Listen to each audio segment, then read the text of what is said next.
লাইফের first time আমি আজকে আমার হাজবেন্ডের জন্য পাটিসাপটা পিঠা বানালাম। A to Z সব কিছু মানে শুরু থেকে শেষ পর্যন্ত যা যা করা লাগে সব কিছুই আমি নিজে থেকে করলাম। আসসালামু আলাইকুম, কী অবস্থা সবার, সবাই কেমন আছো? এই তো দেখো আমি আগের দিন রাতেই খিসাটা বানিয়ে রেখেছিলাম, তো এখন আবার ফ্রিজ থেকে বের করে তারপরে আমি পাটিসাপটার যে রুটিটা সেটার ডোটা মানে ব্যাটারটা আমি রেডি করে রাখলাম।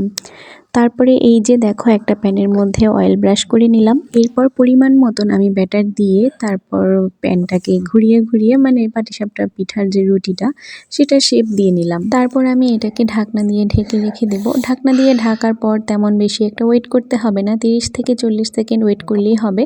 তারপরে রুটিটা হয়ে যায়। তারপরে আমি এখানে খিসা দিয়ে দিয়েছি।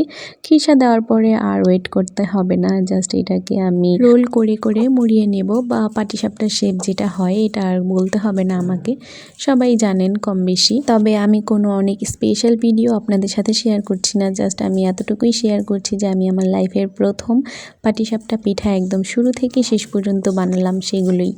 তো যাই হোক, এই যে দেখো এতগুলো পিঠা বানালাম। প্রথম পিঠাটা একটু অন্যরকম হয়েছে, তারপরের পিঠাগুলো সবগুলো মাশাআল্লাহ আলহামদুলিল্লাহ খুব সুন্দরভাবে হয়েছে। এই প্লেটেরগুলো আমি আমার শ্বশুর শাশুড়িকে দিয়ে এসেছি। তো আজকের মতন এখানেই বিদায় নিচ্ছি। আল্লাহ হাফেজ, আসসালামু আলাইকুম।